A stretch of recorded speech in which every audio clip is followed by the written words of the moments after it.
and welcome to Rolling with Two. I'm Will, and with me as always is the one who got rid of Nemo in the first place.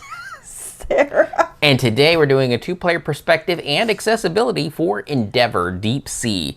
Now, if you're curious about our opinions, check out our other video, Rolling with Reviews, Endeavor Deep Sea. Sarah, tell us a bit about this game. All right. In Endeavor Deep Sea, you run a research institute with the goal of preserving the fragile balance of marine life. Throughout the game, you'll recruit field experts, which gains you new action spaces, and use their abilities with action tokens to explore new locations, research dive sites, publish critical ecological papers, and launch conservation efforts. Players who best utilize their action resources and score the most points in a versus game wins, or players can play cooperatively together, utilizing the same action system to achieve a specific number of goals to win. The number of goals you choose will determine the game's difficulty. All right, Will, so how does the game change for two players? Well, first off, there is no bot for versus or cooperative modes of this game. So this is just a Nana expert. As for changes, it only takes place in the cooperative mode, where it looks at each goal and based on the player count determines what the threshold is to achieve that goal. Right. That's the only changes. Otherwise, everything else is the same. Correct. Okay, so issues at the two-player count is you just won't see as much of the game because there are fewer people to open up the play space. Yeah, you don't get any more actions like you do with some games so that the two players can feel like they're having the full range of exploration that a four-player does. No, it's same actions, so therefore fewer people, fewer actions, fewer things to look at. Right. And so it may be difficult to make points with the goals because there just might be points where you don't get the opportunities you need. So if a goal needs you to what was it? Conserve. Yeah.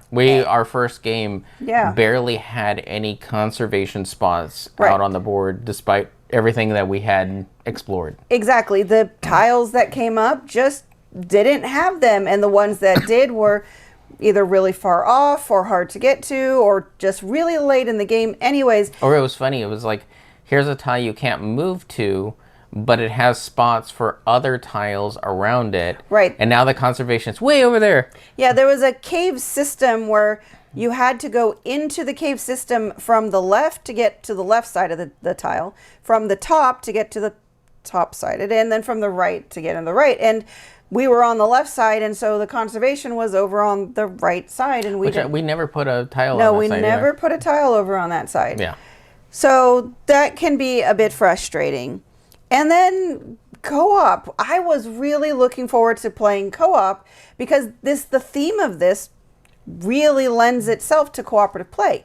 But it's just unfun, near impossible at two players. Yeah, based on the balance of everything.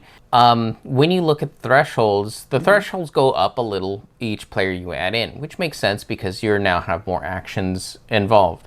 But if you did the math, the more players they add, the less the burden is for each player to contribute to a particular goal. Right. And so there were some that just seemed, like I said, near impossible for two players to achieve one of the goals, let alone even on easy mode. I think you're only supposed to get, 4 of the goals in easy mode? I think it's 3. Or 3. Yeah, 3 out of the 7 total possible. And even on easy, we didn't achieve any of them. We got pretty close. I think we were 3 off the threshold of one of them. Maybe 2 off another one. But you couldn't live up to Nanaman's standards. No. So it's just, you don't have, in a two-player game, enough actions. Again, compounding with lack of opportunity. You're not getting the spaces explored. You just can't. And I have looked it up on BGG, and this is just a really tough co-op. And I get that. It makes sense. That could be for some people. It could be. Yeah. It's just for this is getting into the review portion. I think a lot of people are not going to be satisfied with it at the two-player count. Well, especially when it comes to two-player versus co-op. Yeah. The gameplay itself doesn't change. Right. So it's just your goal. Yeah, you just have something hanging over your head that feels very unfun and very unrewarding when when the game tells you you're bad at the game. Right. So take that for what you will. We don't recommend the co-op for 2 players unless you really, really, really love super, super, super hard. But even then, easy was really hard. Yeah. All right. I think, though, that's all the 2-player issues. So what it does well, with less competition, you can plan better because stuff won't move as quickly. Yeah. You can depend on, well, I need to do some deep sea diving. Right. And all those tiles won't get eaten up because there's less people fighting over them. Yes. And, well, as much as we're complaining about not being able to explore everything, well, your replayability is going to be higher because you won't see everything in any one game. So you will be surprised in future games by the different tiles because you just won't have seen them. Yep. Okay. That's all for the 2-player count. Accessibility. So unfortunately, there are some contrast issues. The main thing is on the ocean boards, the text and icons just really don't pop off the board because they did blue on blue. Or sometimes like a whitish blue on blue. Again, high contrast is what you need, especially because those boards get full of things. So it's not like you can just pick it up and look at it closer. I had to stand up, bend over the table and to look at the stuff because it takes up a lot of space, which, well, there's another accessibility issue. This game takes up a lot of space. You can have 5 columns and 5 rows, right? Yes. And these tiles are big because there's a lot you can do on them. So you're going to need a lot of room. And you can't just pick up the tiles because they usually do get icons on. They'll get tokens on them. They'll get your markers. They'll have your ships on them. Yeah. They get filled up with stuff, so they have to kind of stay on the table. Yeah. And you were actually getting excited. You're like, oh, well, it looks like the deeper you get, the darker the blue gets. Only to see that the text also went darker too. Right. So unlike sometimes where they we're going to use the same color text across everything, which is usually not good, here they actually changed it, but for the worse because they did a darker blue on a darker blue. And I'm like, if they'd stuck to the lighter blue from the surface level and gone all the way to the bottom with that same color, the lower tiles would have been fine. It's almost like they used the semi-transparent lettering that was Yeah. just one shade off of the other thing, so that when they applied a blue, it then just slightly lightened Yeah. the words. So there were, when we first pulled a tile, there were actually times, Will has what's called a CCTV. It's a magnifying thing. So we actually used it a couple of times because I also couldn't read the icons. The contrast wasn't good enough. So his CCTV turns it black and white. And then invert the color. And invert the color so I could finally be like, oh, that's that symbol. I mean, the name of the tile, well, you do need to know some of them because during setup, it does specify some. Yeah, to start with. But for the most part, I guess the name is not the most important thing. But those icons are. Yeah, like how many dive tiles Yeah. a tile is, that would be one of the things in the upper left-hand corner. Right. And going on, the specialist tiles are the same thing, but only on the front. So they blend in on the front. But thankfully on the back side, for whatever reason, they chose high contrast text color to background, which is good at least. Okay, and then going on to icons, this is going to be a very specific issue for those who are dealing with people who have severe vision issues. The journals have 4 icons. Those icons have no names. Now, granted, in most cases, people don't need to verbalize and talk to each other about what those icons are. You know whether you have a matching icon with where you're going. But for me to describe to Will, I had to come up with describers, and I think like one of them was a bow tie and a diamond in a square, because I was just literally trying to roughly describe what you them. saw. And well, that would probably pop up, especially if players play a cooperative game, because since this game does take up a lot of space, if one person's on one end of the table and the other person's near all the journal cards, you're like, okay, well, I see an X shape and a bow tie. What journal quest can I do if I do one of those? Right. And then the other person can have, with that information, can then use it to communicate cooperatively in the game. Agreed. I know a lot of people will probably rely on the color which is fine as long as then also you're not playing with anyone who's colorblind. Well, the nice thing is those particular icons were very well distinct from one another. I didn't have names for them. That was the weird part. Yeah. And then lastly, if you, so I guess we probably should have said we have the deluxe edition. If you have the standard edition, all the player pieces are the same for all the colors. There's different pieces, but everybody's ships are the same shape, across all the colors. So there's only color differentiation if you have the standard edition. And we couldn't figure out whether or not they have screen printed for the standard edition. Tried, so for some with parts. the deluxe, this is one of those versions that we didn't get the standard components as well, which is fine. We wouldn't use them. So we have, with the deluxe, have screen printing on all the pieces, and each player's ships are uniquely shaped, and you have board pieces that are shaped as well. So there's a lot more differentiation in the deluxe version, but if you have the standard edition that you bought retail, there might be colorblind accessibility issues. There are 4 colors, but it's the basic 4 colors. Red, yellow, green, blue, I think. Something like that. Something like that. Yeah. I like the board pieces. They are the tracks for the board in front of you, and the board is dual layered in the deluxe edition. Yeah. But I could actually manage it because I could feel like, well, I need ingenuity. Well, I know it's a flat base with like a rounded dome top. Right. I could feel that and move it myself, and not just be randomly moving one piece. Right. That I hope is the right spot. Yeah, so that leads us into what the game does well. If you have the deluxe edition, it is very more visually accessible with the dual layers.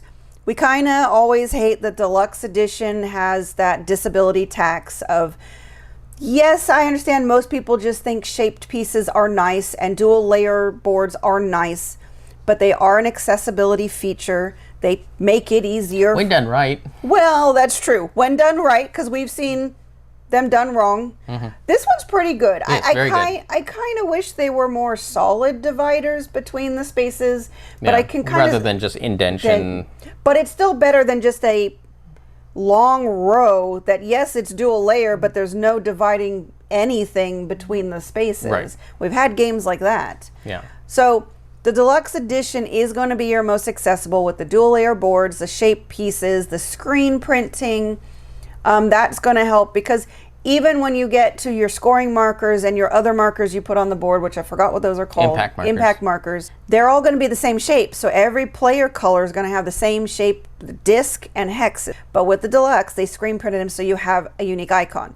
Even if some of them have really poor contrast, but at least you could try to find one that has good contrast. Yeah.